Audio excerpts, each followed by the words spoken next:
Nouvelle intro pour une nouvelle histoire intitulée Le traumatisme et Maggie, Siddiq, The Walking Dead. Siddiq apparaît lors du premier épisode de la saison 8 de The Walking Dead. Il est surveillé par Carl Grimes. Ce dernier l'emmène à Alexandria, où il le cache dans les égouts. Le jeune homme se sentira coupable de la mort de Carl. Il partira avec les habitants d'Alexandria à la colline. Il rencontre Enid et Maggie, la leader de la colline. Il lui avoue qu'il est médecin.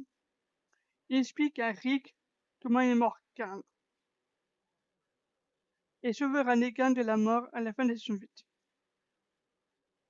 Dans la saison suivante, le médecin Amy Herschel, le fils de Maggie et de Ruth et Glenn au monde, formera la jeune Enid à son métier.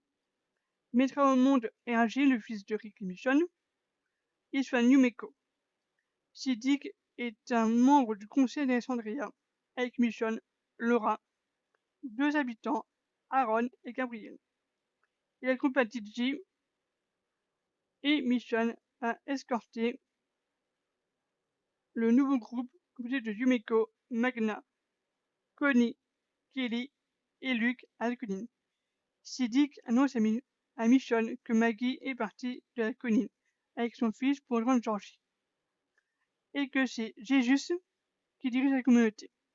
Il apprend que Rosetta est enceinte de lui. Siddiq participe à la foire qui se situe au royaume, où il se fait enlever par Alpha et assiste à la mort par décapitation de Tara, Tammy Rose, Ozzy, TJ, Aline, René, Alec, Frankie, Henry et surtout Enid. Il explique aux communautés comment tout le monde s'est battu les uns pour les autres. Dans la saison 10, il fait la connaissance de Dante. Il est père d'une petite Tsukuro, alias Coco. Il est atteint de stress post-traumatique et est traumatisé par la mort de Enid particulièrement. Il meurt étranglé par Dante après avoir découvert qu'il était un espion polyshooter et que c'est Dante qui l'a forcé à ouvrir les yeux lors de la décapitation de ses amis et d'Enid, et sera achevé par Rosita avant qu'il n'attaque sa fille. Ses funérailles ont lieu à Alexandria, précédées par Gabriel. Sa dernière apparition est lors d'une hallucination de Michonne lorsqu'elle est droguée par Virgile, où il lui reproche de ne pas l'avoir sauvé, ainsi que Carl, Eric et tant d'autres. Il est incarné par Avinash. 3 ans après les terribles événements d'épiques de la foire, Siddiq est à Alexandria et a fait la connaissance de Dante. Il va extrêmement mal suite à la décapitation de ses amis et de son apprenti en médecine Enid. Il est atteint de stress post-traumatique. Siddiq a beaucoup de mal à dormir. Rosita ne lui confie pas la garde de sa fille, Tsukuro, à cause de son état de santé mentale. Siddiq se sent très seul et isolé des autres. Seuls Michonne et Judith lui rendent visite régulièrement pour prendre de ses nouvelles. Comment tu vas? Demande Michonne. Toujours aussi mal. Je me sens tellement seul. Je peux parler à personne ce que j'ai vu. Pourquoi ne pas écrire à Maggie? Elle a vécu la même chose que toi. Je sais pas. Je veux pas la déranger. Tante, Siddiq, dit Judith. Bon, d'accord. Michonne et Judith le laissent et Siddiq écrit à Maggie. Cher Maggie, j'aimerais bien te parler de quelque chose qui m'est arrivé, mais je ne sais pas comment faire pour en parler. À Alexandria, je me sens très seule. J'ai personne à qui vraiment parler de ce problème. Réponds-moi vite, ton ami, Sidik. 2-3 jours passent quand Lydia, factrice entre les communautés de la colline, Alexandria, Oceanside et du royaume, entre dans celle de Mission. La jeune fille de 16 ans toque chez Sidik. Le médecin ouvre la porte. Lydia lui tend la lettre. Merci Lydia. De rien. À bientôt Sidik. À bientôt. Lydia rentre au royaume où elle vit depuis la mort d'Henri. Recueillie par Ézéchiel et Carole en l'honneur de leur fils. Sidik ouvre et lit la lettre écrite par Maggie.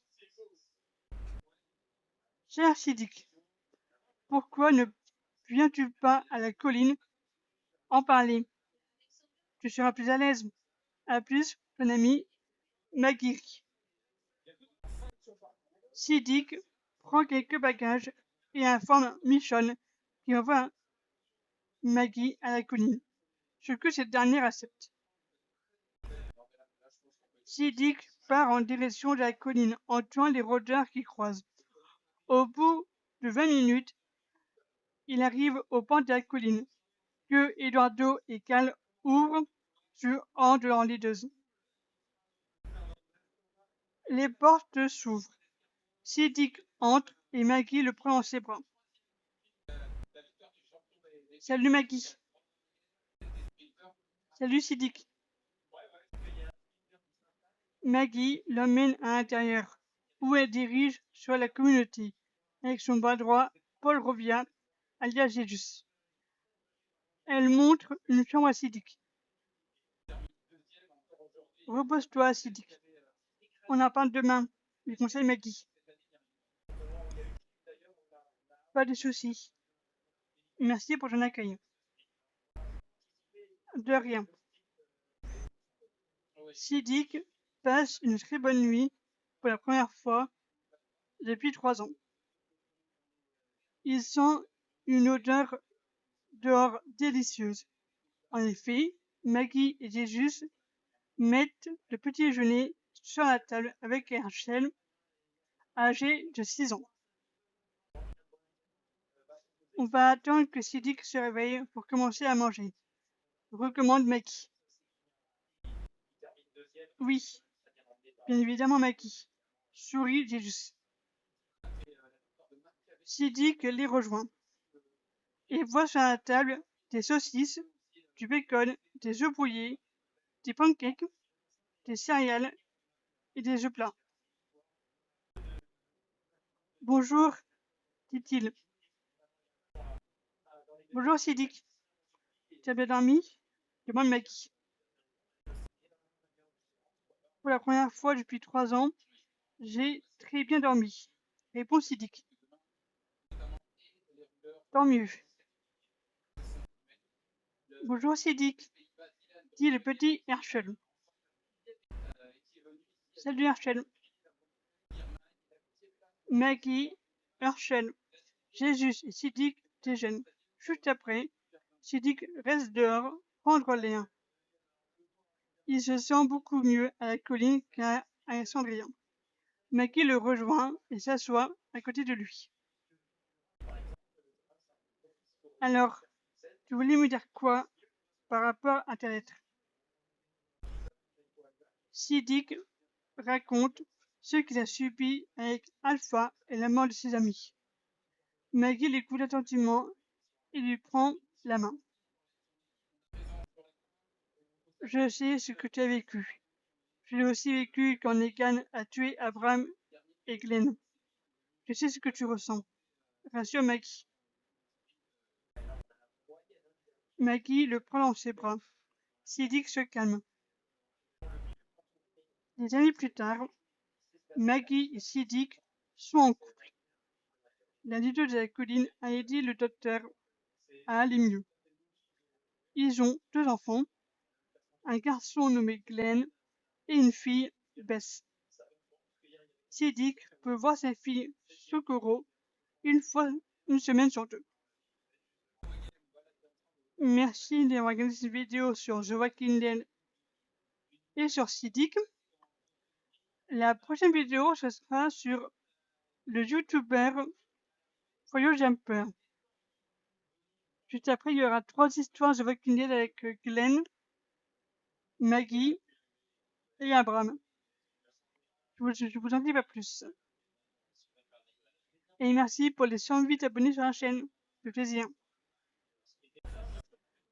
N'oubliez pas de liker, de partager, de vous abonner et de commenter. À bientôt pour une nouvelle vidéo sur FoyoJumper.